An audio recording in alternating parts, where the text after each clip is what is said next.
With that as one topic, let's bring in our panel. On the left, Ellis Henican, TV and radio commentator, joining us from Newsmax, New York, and from our Washington bureau, Ford O'Connell, chairman of the Civic Forum PAC.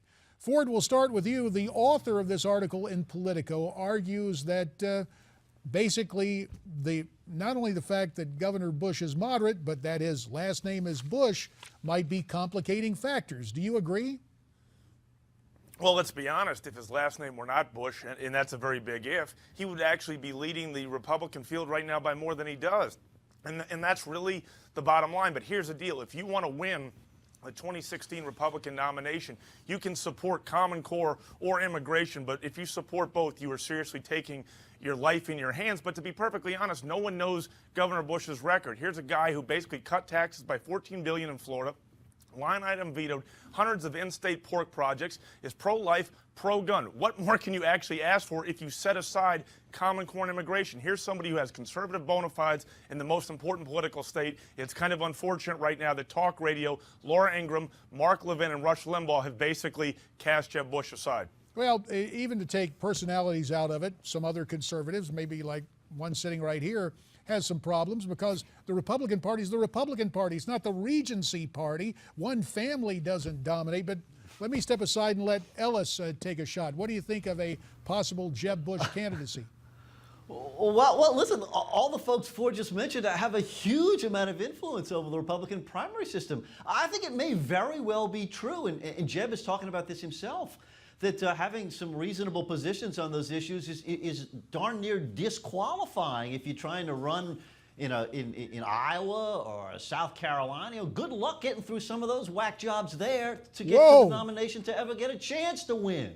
Common sense, conservative, well, imagine that, JD. I always job. love it when Democrats tell me how we run our own system. Let's be honest, though, Ellis does make a good point, and that is basically talk radio is the internet for the Republican Party. It is our lifeblood. It is where our base party sits. I think Jeb Bush's bigger problem is that basically he antagonizes conservatives. He doesn't have to pander to them, but he has to understand that they are a very key factor, and I think that's a very big problem for him. Well, I tell you what, let's do. Campaigning has changed a ton since he last was on the top of the ticket, and he has to understand the importance of talk radio in the Republican base. Let's do this. Let's listen to what Jeb himself has to say about presidential ambitions, and we'll give you a reaction. Every person that runs for office at any level, it's a big sacrifice because it's a pretty ugly business right now.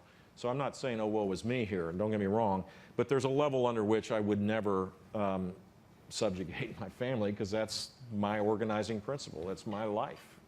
I don't want to subject your family to that kind of stress and strain. Well, it's been all in the family for the Bushes. Let's face it. In the final analysis for it, is it an advantage for Jeb? Well, the fact that it's all in the family, it's an advantage if he wants to raise money like a holy roller on Sunday morning to be president. But it really, let's be honest, if his name were not Bush and he had his wife's maiden name of Gaio, let me be honest with you, we'd be lauding this guy and telling him that he should be our nominee. That's the problem. He is a Bush. You don't like family dynasties, and I agree with you. The problem is it's like Peyton Manning. Eli Manning had his father and his sons are great quarterbacks solely because it's a family business. This is a learned skill, and a lot of people don't understand what it takes to win the Republican nomination or the Democratic nomination. Fair for enough. That matter. Tell you what, let's let Ellis 20 seconds here on this. Yeah, you know, but I mean, Ford is right.